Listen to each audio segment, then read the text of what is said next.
The following program is video supplemental instruction. VSI is brought to you by the Teaching Center, UF's Learning Support Center, www.teachingcenter.ufl.edu.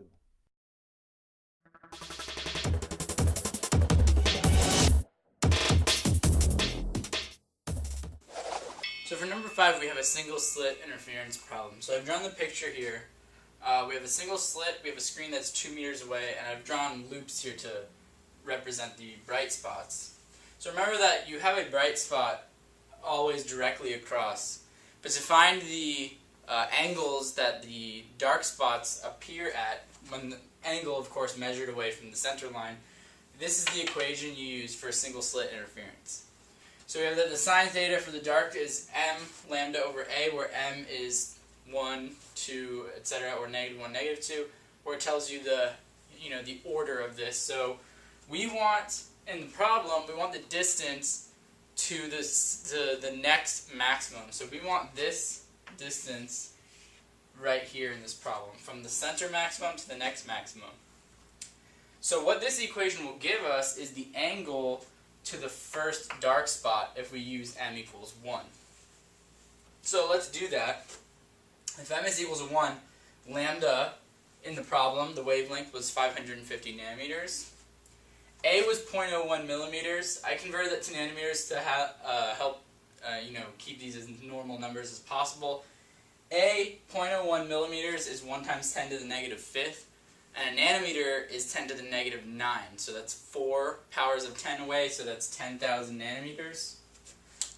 And I put sine of theta 1, meaning the first dark spot.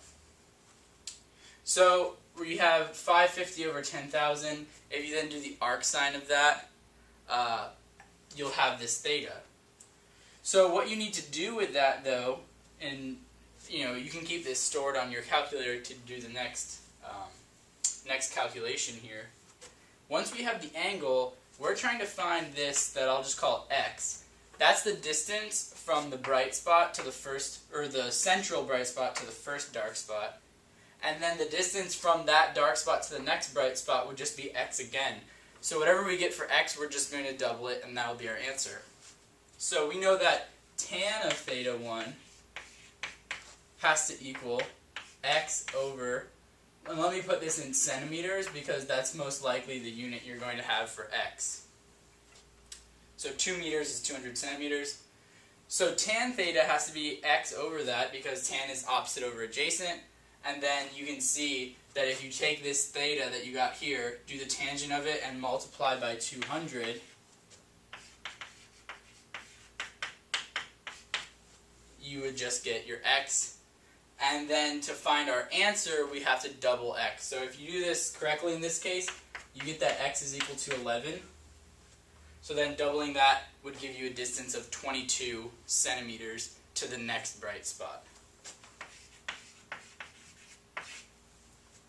So remember that this formula for the single slit interference only gives you the thetas for the dark fringes. If you want the bright ones, you're going to have to figure out which dark one you want to use and add accordingly, or in this case, double accordingly.